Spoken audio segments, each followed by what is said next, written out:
온 땅의 주인 되신 주님이 내 이름 아시며 상한 맘 돌보네.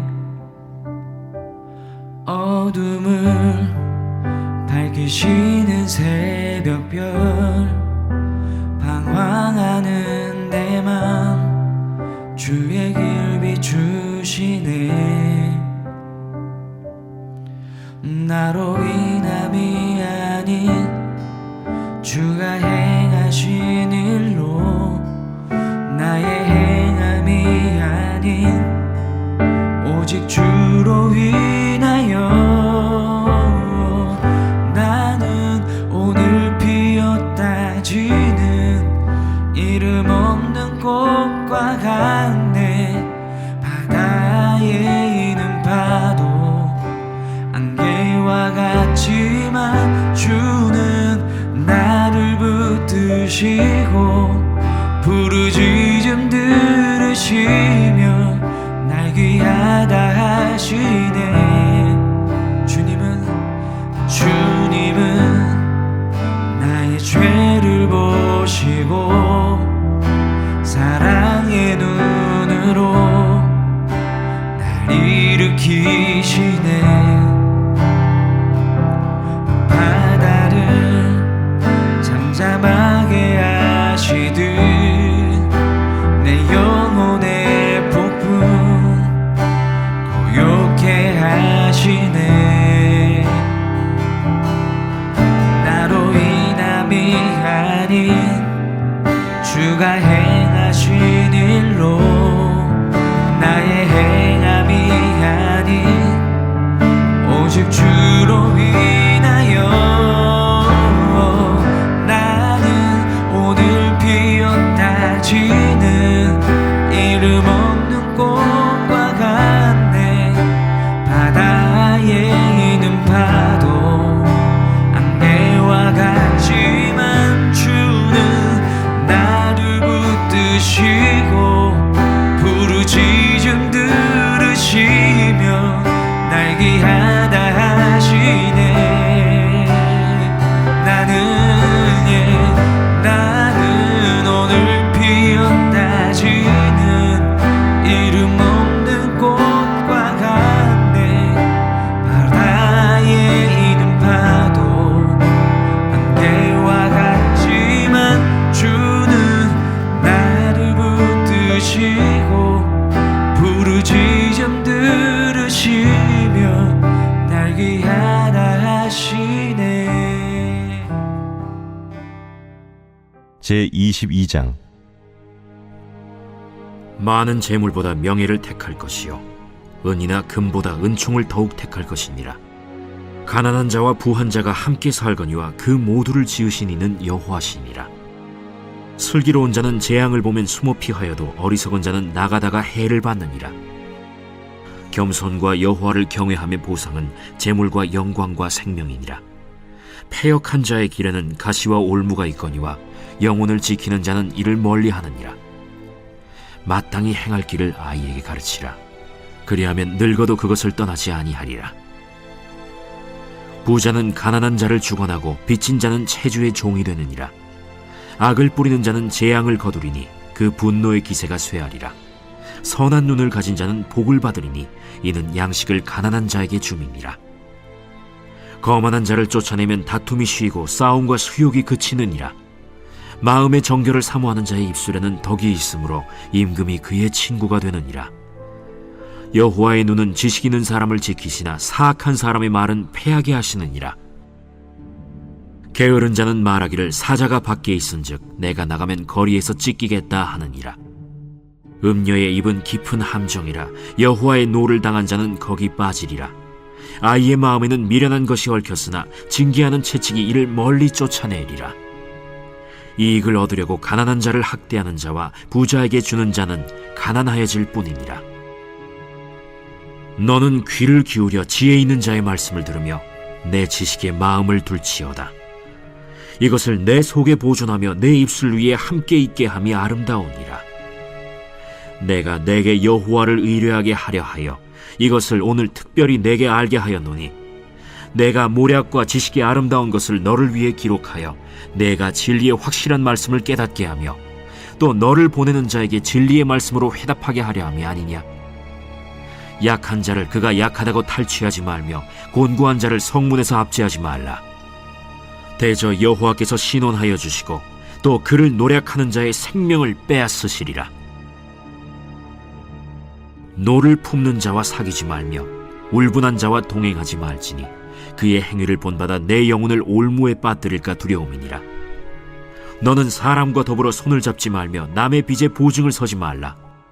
만일 갚을 것이 내게 없으면 내 누운 침상도 빼앗길 것이라. 내가 어찌 그리하겠느냐. 내 손조가 세운 옛 지게석을 옮기지 말지니라. 내가 자기의 일에 능숙한 사람을 보았느냐. 이러한 사람은 왕 앞에 설 것이요 천한 자 앞에 서지 아니하리라. 사랑하는 라이프처치 성도 여러분, 오늘은 잠언 22장을 통해서 하나님의 음성을 듣고자 합니다. 잠언은 지혜의 책입니다. 그 이야기는 뭐냐면 절대적으로 이게 맞고 틀리고의 부분이 아니라 때로는 뭐하고 상황을 읽어야 되고 그 컨텍스트에서 어떠한 선택을 내리느냐의 문제에 훨씬 더 가깝습니다. 성경에서 말하는, 율법에서 말하는 옳고 그름의 문제보다 조금 더 범위가 넓어요. 그리고 상황이 다양합니다. 그럴 때는 그 상황에 맞는 말, 행동, 선택, 결정이 있죠. 하나님이 우리에게 자유의지를 주셨습니다. 하나님이 큰 율법이라는 울타리 안에서 우리가 자유롭게 선택하고 결정할 수 있도록 우리에게 자유의지를 주셨어요. 그 선택과 결정에 있어서 필요한 게 뭐냐? 그것은 어찌 보면 지혜입니다. 그래서 이 지혜를 다루는 잠언이 우리의 삶에는 너무나도 중요한 거죠. 우리 해설 첫 번째 보니까 잠언은 단순히 착하게 사는 법을 모아놓은 책이 아니라 하나님을 아는 지혜로 삶의 모든 영역을 바르게 훈련하는 가이드북입니다. 그러니까 단순히 착하게 사는 법이 아니라 그 상황에서, 그 컨텍스트에서 하나님의 백성으로서 어떤 결정과 선택을 내리고 살아가야 되는가에 대한 지혜를 담고 있는 책입니다. 우리 6절 말씀 한번 읽어볼까요? 마땅히 행할 길을 아이에게 가르치라. 그리하면 늙어서도 그것을 떠나지 아니하리라. 마땅히 행할 길을 아이에게 가르치는 것. 바로 무엇입니까? 하나님을 우리가 신뢰할 수 있도록 가르치는 거예요. 그러면서 세 가지 정도 이야기합니다. 우리 해설을 좀 더 볼게요. 마땅히 행할 길에는 세 가지 방향이 있는데 첫 번째는 하나님을 경외하는 거예요. 하나님을 예배하고 하나님을 경외하는 겁니다. 왜냐하면 모든 지혜가 거기로부터 오는 것이기 때문입니다. 그리고 두 번째로는 옆에 사람을 사랑하는 거죠. 둘째는 옆으로 사람을 사랑하는 지혜입니다. 우리 9절과 16절에 가난한 사람 그리고 나눔을 기뻐하는 마음이에요. 그리고 세 번째는 세상을 다스리는 겁니다. 세상을 다스리는 지혜다. 나름대로 하나님이 주신 은사를 가지고 내가 이 세상을 잘 관리하는, 여기서 다스린다라는 것은 통치의 개념이 아니라 관리하는 거예요. 잘 관리하고 매니지먼트 하는 거죠. 이게 바로 지혜의 세 가지 방식입니다. 그런데 이런 것들을 우리 자녀들에게 가르쳐 주어야 된다는 거예요. 그러니까 이거는 우리 자녀들에게 내가 1등이 되는 것을 알려주는 것이 아니라 하나님 앞에서 바르게 사는 길을 가르쳐 주는 겁니다. 우리가 이제 어버이 주일을 또 어버이날로 오늘을 보내죠.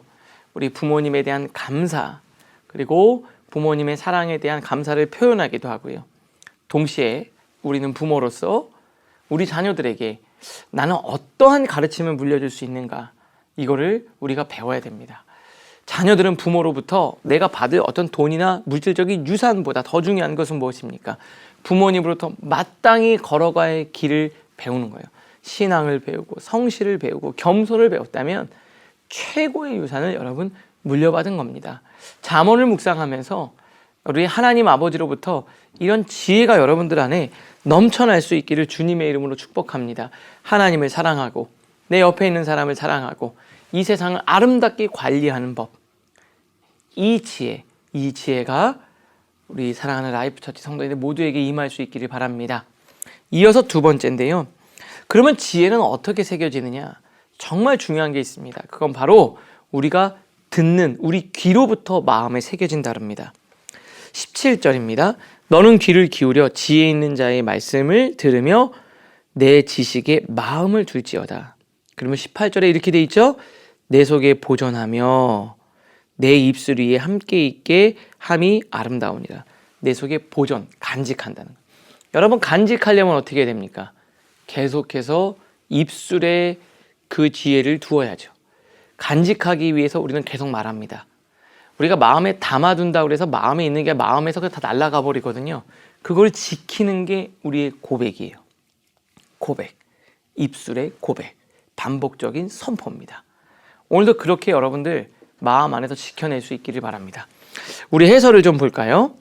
사람은 무엇을 듣고 사느냐에 따라서 그 사람의 가치관이 결정됩니다. 조롱과 비난의 말을 듣고 자란 영혼은 독으로 채워지지만 하나님의 지혜를 듣고 자란 영혼은 생명으로 채워집니다. 하나님의 지혜를 듣고 자란 자녀는 생명으로 채워진다. 여러분, 이게 듣는 것이 얼마나 강력한가. 우리가 큐티를 하면 각각 큐티를 묵상한 걸 나누는 큐티 모임들이 곳곳에 있어요. 그런데 우리 남자 성도님은 매일마다 같이 그룹이 있는 방에 자기가 묵상한 거를 띄워주더라고요. 자기가 묵상한 걸 매일 띄워요. 쉽지 않습니다. 그런데 저는 딱 알았어요. 이걸 꾸준히 하면 분명히 그분 안에는 믿음이 들어간다. 하나님이 그의 인생을 붙들어 주리라. 왜요? 오늘 말씀의 원리가 그대로 있어요. 내가 듣고 마음에 담아서 내가 그것들을 간직하기 위해 표현하는 거거든요. 근데 이게 쌓이고 쌓여서 우리 안에 지혜가 되고 마음에 새겨지고 그 다음부터 내리는 선택과 결정은 하나님의 선택과 결정을 내리게 되는 겁니다. 여러분, 말씀을 들으십시오. 그리고 그걸 새기기 위해 간직하십시오. 입술로 고백하십시오. 분명히 하나님이 여러분들에게 지혜를 주실 것입니다. 지혜가 우리 삶에 들어오려면 듣고 간직하고 입술로 고백하면서 이게 우리 안에 들어오게 되는 거예요. 에브리데이 위드가 이 시간이 얼마나 소중한 줄 아십니까? 여러분, 이걸 꾸준히 한번 해보십시오. 여러분들 안에 인생이 바뀝니다. 분명히 바뀌어요. 왜요? 하나님의 말씀은 살아있기 때문에 그래요. 말씀이 이 안에 들어갔는데 역사하지 않겠습니까? 여러분, 우리가 종종 그래요. 나 큐티 안 하고 기도 안 하고 주일에 한 번씩 와서 예배 앉아있다가 하는데 일주일 내내 세상적인 이야기, 세상적인 공격, 세상적인 생각을 하면서 여러분의 마음이 괜찮을까요? 그냥 이것저것 다 먹으면서 불량식품을 다 먹고 있는데 몸에 탈이 안 나겠습니까? 영적인 것도 마찬가지예요. 여러분이 세상의 소리와 세속적인 소리와 마귀의 공격을 다 듣는데 하나님의 말씀을 일주일에 딱 주일만 듣는다고 여러분이 괜찮아지겠냐고요. 한 주 동안 우리의 삶을 지키는 최고의 방법은 바로 에브리데이 위드가 이 말씀 묵상하는 겁니다. 너무 바쁘면 그냥 듣기만 하세요. 들으시고 듣기만 하시고 오늘을 위한 기도 따라 하시고 그러면 하나님의 능력이 나타나는 겁니다. 우리 이번 주일날 주기도문 말씀하면서 어땠습니까? 기도를 내가 하기 힘들면 주님 가르쳐 주신 기도를 따라하는 거예요. 아니면 오늘을 위한 기도를 따라하는 거죠. 저희가 우리 기도를 하나 만들었죠. 컨텐츠를. 기도로 이끄는 기도. 내가 기도를 못할 때 그 기도를 따라하다 보면 어느 순간 나의 기도로 가게 되는 거예요. 기도로 이끌어주는 기도가 있는 겁니다. 근데 그걸 하다가 보면 어느 순간 여러분의 내면이 단단해지면서 강력한 기도가 입에서 터져나오게 되고요. 그걸 계속 외치면서 나를 지키게 되는 거예요. 여러분, 기도는 내가 나를 지키기 위해 하는 겁니다. 말씀 묵상은 내가 인생을 온전히 살아가기 위해 발버둥치는 거예요. 어떠한 감정적 효과 때문에 하는 게 아닙니다. 늘 자신을 하나님 안에 묶어두는 거예요. 에브리데이 위드가 이 시간을 통해 오늘을 위한 기도를 외치면서 여러분들을 하나님의 십자가의 보좌에 콩콩 묶어두는 여러분들 되실 수 있기를 주님의 이름으로 축복합니다. 말씀을 통해 생각하겠습니다. 첫 번째, 나의 삶은 위로 하나님, 옆으로 이웃, 아래 세상을 향한 지혜가 조화롭게 균형을 이루고 있습니까? 두 번째입니다. 하나님의 말씀이 내 마음에서 쉽게 흘러나가지 않도록 나는 오늘 어떤 거룩한 싸움을 하고 있습니까? 오늘을 위한 기도로 마치겠습니다. 하나님, 자녀들에게 세상의 스펙을 쌓아주는 일에는 분주하면서도 정작 하나님을 경외하는 지혜를 가르치는 일에는 소홀했음을 회개합니다. 위로 하나님을 높이고 옆으로 이웃을 사랑하며 제게 맡겨진 일터에서 탁월함으로 세상을 섬기는 마땅한 길을 먼저 걷게 하옵소서. 마음속에 깊이 저장된 그 말씀이 오늘 내 입술의 고백이 되고 삶의 열매가 되게 하옵소서. 오늘은 어버이날로 하나님 아버지의 사랑과 육신의 부모님의 사랑을 기억하고 감사를 잃지 않는 하루 되게 하옵소서. 예수님의 이름으로 기도합니다. 아멘.